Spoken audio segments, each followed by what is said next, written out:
Hassle free auto ignition নিশ্চিত করে ঝামেলাহীন রান্না। আরএফএল গ্যাস স্টোভ, নিরাপদ ও ঝামেলাহীন।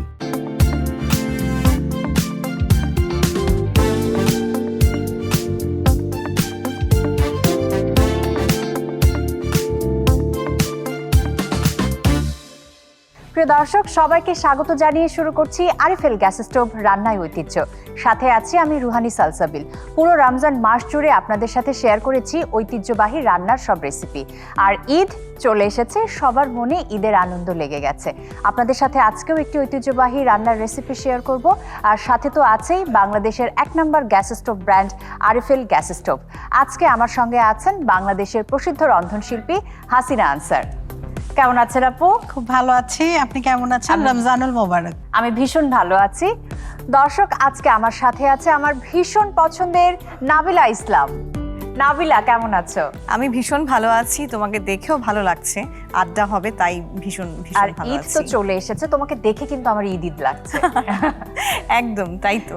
হাসিনা আপু, ঐতিহ্যবাহী কোন রেসিপি আমাদেরকে দেখাবেন যেটা আমরা ঈদের দিন করতে পারবো? আমি খুবই মজাদার একটি রেসিপি শেয়ার করব আজকে। মাসকালাইয়ের বড়ি দিয়ে কষা মাংস। মাসকালাইয়ের বড়ি দিয়ে কষা মাংস শুনেই তো খুবই ডেলিশিয়াস মনে হচ্ছে। কি কি উপকরণ লাগছে? খুবই অল্প উপকরণ দিয়ে তৈরি করব। আমাদের মেন উপকরণ হচ্ছে মাসকালাইয়ের বড়ি। আমি এখানে 15 থেকে 20টি মাসকালাইয়ের বড়ি নিয়েছি এবং হাফ কেজি গরুর গোশ নিয়েছি। পেঁয়াজ আছে এখানে 2টি মাঝারি এবং আদা ও রসুন বাটা আছে। এখানে পুদিনা পাতা রেখেছি হচ্ছে সাজানোর জন্য এবং আস্ত শুকনা মরিচ রেখেছি। হলুদের গুঁড়া, এখানে আছে জিরার গুঁড়া, আর আছে সরিষার তেল, লবণ, শুকনা মরিচের গুঁড়া এবং ধনিয়ার গুঁড়া। আমরা ব্যবহার করছি আরএফএল গ্যাস স্টোভ। এতে আছে মেটালিক নব যা দীর্ঘস্থায়ী এবং ফায়ারপ্রুফ। আগুন নিয়ন্ত্রণ করে একেবারে নিখুঁতভাবে আর দীর্ঘদিন ব্যবহারেও নষ্ট হয় না। সেই সাথে আমরা পেয়ে যাচ্ছি 8 mm টেম্পার্ড টপ গ্লাস। ভারী হাঁড়ি পাতিলে রান্না করলেও এমনকি উচ্চ তাপেও ফেটে যাওয়ার কোনো সম্ভাবনা নেই। 50,000 বার অটো ইগনিশন দেয় একেবারে হ্যাসেল ফ্রি রান্না। বাহ, চমৎকার। শুরু করি আমরা। প্যানটা আমাদের গরম হয়ে গিয়েছে, এখন আমি সরিষার তেল দিয়ে দিচ্ছি। স্প্যাচুলা লাগবে। শুকনা মরিচ আমি ছিঁড়ে দিচ্ছি।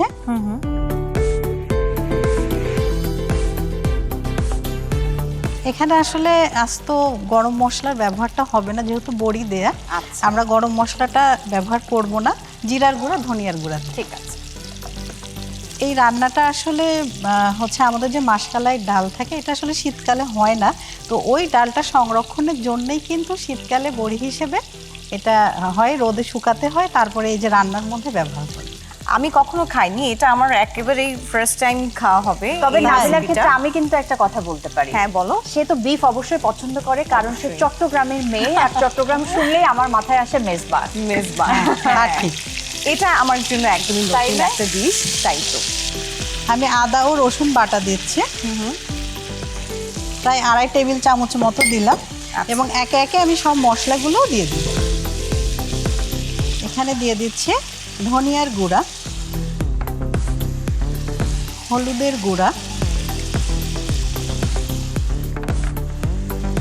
জিরার গুঁড়া, শুকনা মরিচের গুঁড়া,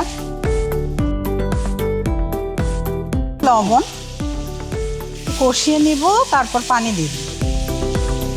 আমার তো মনে হয় এটা ঈদের জন্য খুব ভালো একটা রেসিপি। ঈদের খুবই ভালো রেসিপি। এবং আমি একটু পানি দিয়ে দিচ্ছি, এটা একটু সেদ্ধ হতে থাক। এটা বলক হলে এবং একটু সেদ্ধ হলে আমি বড়িগুলো দিয়ে দেব। আরএফএল গ্যাস স্টোভে রান্না চলতে থাকুক, আমরা একটা ছোট্ট বিরতি থেকে ঘুরে আসি।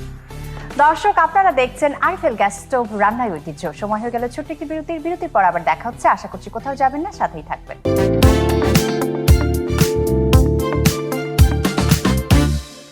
দেশের 1 নম্বর gas stove RFL gas stove, যা বেশি তাপেও ফাটে না আর হ্যাসেল ফ্রি অটো ইগনিশন নিশ্চিত করে ঝামেলাহীন রান্না। আরএফএল গ্যাস স্টোভ, নিরাপদ ও ঝামেলাহীন।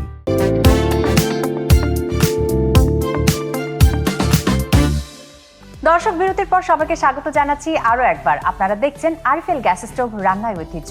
রুহানি সালসাবিল আছি আপনাদের সাথে। আরো একবার স্বাগত বিরতির পরে। আজকে তো আমরা কুমড়োর বড়ি দিয়ে বিফ রান্না করছি। আজকে আমাদের রান্না অনেক ইজি হয়ে যাবে, কারণ আমরা ব্যবহার করছি আরএফএল গ্যাস স্টোভ, যাতে আছে brass burner cap. Brass burner cap চারদিকে আগুন সমানভাবে ছড়িয়ে দেয়, ফলে আগুন হয় সমান এবং উচ্চ তাপ ক্ষমতা সম্পন্ন। এর ফলে খুব দ্রুত রান্না হয়ে যায়, গ্যাস সাশ্রয় হয়। বাহ, চমৎকার। রেসিপিটি একটু দেখি। বাহ, চমৎকার একটি কালার এসেছে। হ্যাঁ, এখন বড়িগুলো দিয়ে দিব। বড়িগুলো কিন্তু আমি তেলে রেখেছি। ওকে। তাহলে হাসিনা আপু রান্না করতে থাকুক, আমি আর নাবিলা একটু ঈদের প্ল্যান শেয়ার করি দর্শকদের সাথে। এসো, ঈদ যেহেতু চলে এসেছে, ঈদের গল্প ছাড়া আসলে আমার মনে হচ্ছে জমছে না। একদমই তাই। তোমার ঈদের প্ল্যান বলো। যে প্ল্যান হচ্ছে ঈদের সকালে শাওয়ার শেষ করে একটু হালকা রেডি হয়ে তারপর গেস্টদের জন্য কিছু একটা প্রিপেয়ার করা। এখনো জানি না কি রেসিপি রেডি করব। সো সবাই আসবে, সকাল থেকেই গেস্টরা আসে, বিশেষ করে বাচ্চারা সবাই আসবে, তো ওদের জন্য কিছু না কিছু রেডি করব। তারপর সারাদিন গেস্ট অ্যাটেন্ড করব। বেসিক্যালি ঈদের দিনটা কোথাও খুব বেশি বের হওয়া হয় না, কারণ বাসায় গেস্টরা আসে, সো ওদেরকে অ্যাটেন্ড করার জন্য কোথাও যাওয়া হয় না। ঈদের সেকেন্ড ডে, থার্ড ডে ঘুরতে বের হই, ফ্যামিলি, রিলেটিভস, ফ্রেন্ডস, এক এক দিন এক এক জায়গায় প্ল্যান থাকে। আচ্ছা, মায়ের হাতের কোন রেসিপি ছাড়া ঈদ অসম্পূর্ণ? আমার মায়ের হাতের পোলাও আর রোস্ট ছাড়া অসম্পূর্ণ। আমি একটু ফুডি, আমি আবার খুব বিরিয়ানি লাভার। আচ্ছা। সো আমার এই ধরনের খাবার খুব ভালো লাগে। চট্টগ্রামের মানুষ কিন্তু একটু মানে ফুডি বা একটু হেভি খাবার হেভি পছন্দ করে, তাই পছন্দ না? করে, হ্যাঁ। সো আমার একটু ডেজার্ট থাকে, যেমন পুডিং আমি আমার মার হাতে খুব পছন্দ করি, সেটা থাকবে, রোস্ট থাকবে, পোলাও থাকবে, সেটা না করলে অসম্পূর্ণ থাকে। আর আম্মু যে ফিশটা করে সেটা আমি পৃথিবীতে কোথাও পাই না, সো ফিশ আম্মুর হাতে চাই। মায়ের হাতে একটা জাদুই থাকে, একটা আবেগ একদম। থাকে, আমাদের ইমোশন থাকে। আচ্ছা, ছোটবেলার ঈদের কোন বিষয়টা তুমি বড়বেলায় মিস করো? ইদি। আগে পেতে এখন নিশ্চয়ই দিতে হয়। হ্যাঁ, এখনো পাই, এখনো অনেক পাই ইদি, বাট ছোটবেলায় যে হারে পেতাম মনে হচ্ছে দিন দিন কমে যাচ্ছে ইদি। বয়স বাড়ছে তো আমার। একদমই তাই, সত্যি। আর আসছে ঈদি, সাথে আবার যাচ্ছে, কারণ সবাইকে দিতে হচ্ছে। এটার মধ্যে মজাই আলাদা, অনেক মজা। একেবারে ঈদ মানেই আসলে আনন্দ, তাই না? আনন্দ, হ্যাঁ।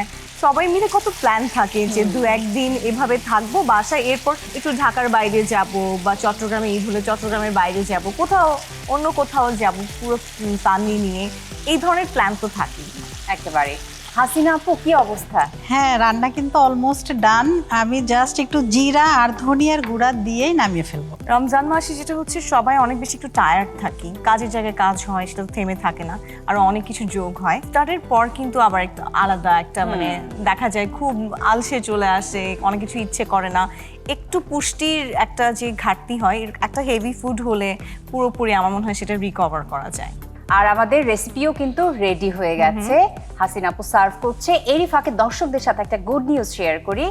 দর্শক, এবারে জেনে নিচ্ছি কে হয়েছে কুইজের বিজয়ী, অর্থাৎ গত 7 দিন ধরে যারা কুইজের সঠিক উত্তর দিয়েছে তাদের মধ্যে থেকে আমরা বেছে নিয়েছি বিজয়ীকে। চলুন তার নামটি জেনে নিই।